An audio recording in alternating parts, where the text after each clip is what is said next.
Petrol पंपावरील हल्ल्यांवरून petrol pump association आक्रमक झालेला आहे। हल्ले जर थांबले नाही तर पंप संध्याकाळी 7 वाजता बंद करणार असा इशारा आणि असं निवेदन सुद्धा आयुक्तांना पेट्रोल पंप असोसिएशनने दिलेलं आहे। पोलीस आयुक्तांना निवेदन देऊन हा त्यांनी इशारा दिलाय। पुणे पोलिसांनी योग्य कारवाई करावी अन्यथा संध्याकाळी 7 वाजता पेट्रोल पंप बंद करण्याचा इशारा सुद्धा त्यांनी दिलाय। पेट्रोल पंपावर हाणामारीचे प्रकार वाढते आहेत आणि याच अनुषंगाने याच पार्श्वभूमीवर पेट्रोल पंप चालकांनी अशा आशयाचा इशारा दिलेला आहे। एका महिन्यामध्ये पेट्रोल पंपावर 3 वेळेस हल्ला होण्याच्या वेगवेगळ्या घटना घडल्यामुळे पंप चालक आक्रमक झालेले आहेत। बातमी पाहतोय पुण्यामधून।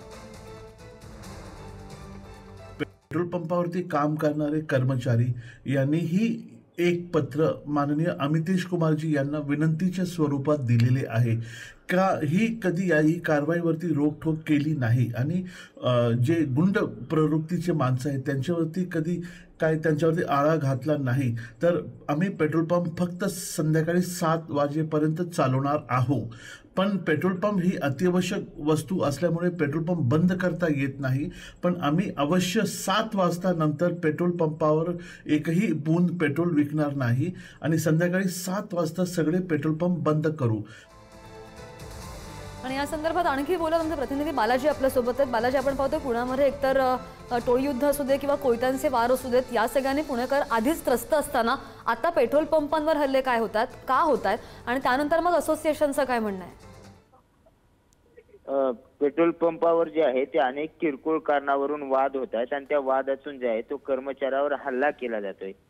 महिनाभरामध्ये जवळपास 3 ते 4 हल्ले असे झालेले आहेत पुण्यामध्ये। त्यामुळे हे पेट्रोल पंप चालक जे आहेत ते आक्रमक झालेले आहेत। एकीकडे पुणे शहरामध्ये पुणे पोलिसांकडून कायदा सुव्यवस्था राखण्यात अपयश येते, हल्ले होते, टवाळखोर लोक कोयत्याने हल्ले करतायत। अशाच घटनांमध्ये त्या रस्त्याला पेट्रोल पंप असेल तर तेही या सगळ्यामध्ये बळी जात आहेत आणि त्याचा परिणाम होतोय। त्यामुळे पेट्रोल पंप चालकाने अत्यावश्यक सेवा असल्याने आम्हाला बंद तरी करता येणार नाही, मात्र पुणे पोलिसांनी अशा घटनांवर कडक कारवाई नाही केली तर आम्हाला 7 वाजल्यानंतर जो आहे तो पेट्रोल विक्रीचा निर्णय बंद करण्याचा निर्णय घ्यावा लागेल असा इशारा दिलाय।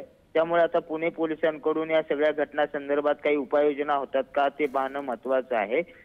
मात्र आता तरी अशा घटना जर वाढल्या तर पेट्रोल पंप बंद करण्याचा इशारा जो आहे तो पेट्रोल पंप चालकाने दिलेला आहे आणि आमची सुरक्षा आमची व्यवस्था पोलिसांनी करावं असं आव्हान सुद्धा त्यांनी केलेलं आहे। तशा पद्धतीचं निवेदन जे आहे ते पोलीस आयुक्तांना देण्यात आले। आता यावर काय कारवाई होते ते पाहणं महत्त्वाचं आहे। बालाजी, अपडेट घेत राहू। धन्यवाद दिलेल्या सगळ्या सविस्तर माहितीसाठी।